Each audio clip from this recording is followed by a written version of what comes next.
शर्मीज़ आपको पता चले कि आज NA 249 जो कि कराची का हल्का है, जिसे मिनी पाकिस्तान भी कहा जाता है, वहाँ पे इलेक्शंस जो हैं वो जो कंटेस्ट हुए हैं, वहाँ पे तकरीबन 30 उम्मीदवार मैदान में थे।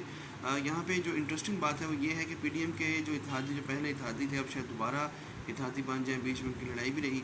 पीपल्स पार्टी, मुस्लिम लीग नवाज़, उनके उम्मीदवार एक दूसरे के ख़िलाफ़ इलेक्शन लड़ रहे हैं। मुस्तफ़ा कमाल जो कि पाक सरजमीन पार्टी के चेयरमैन हैं, उन्होंने भी यहाँ से इलेक्शन लड़ा और PTI भी मौजूद है, क्योंकि ये सीट जो है ये पहले भी PTI के पास थी और अब जो है यहाँ पे इलेक्शन दोबारा हो रहा है, क्योंकि फैसल बाबला जो है वो इस वक्त सेनेट के जो है मेंबर बन चुके हैं।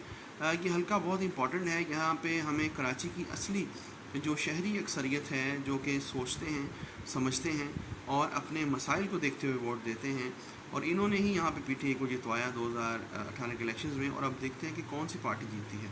अगर मुस्लिम लीग नवाज़ के उम्मीदवार मुफ्ता इस्माइल यहाँ से जीतते हैं तो ये नवाज़ लीग के लिए भी एक नई सुबह होगी कि वो मुल्की उफ़्क़ पे और वफाक में किस तरीके से अपने आप को दोबारा साबित करते हैं।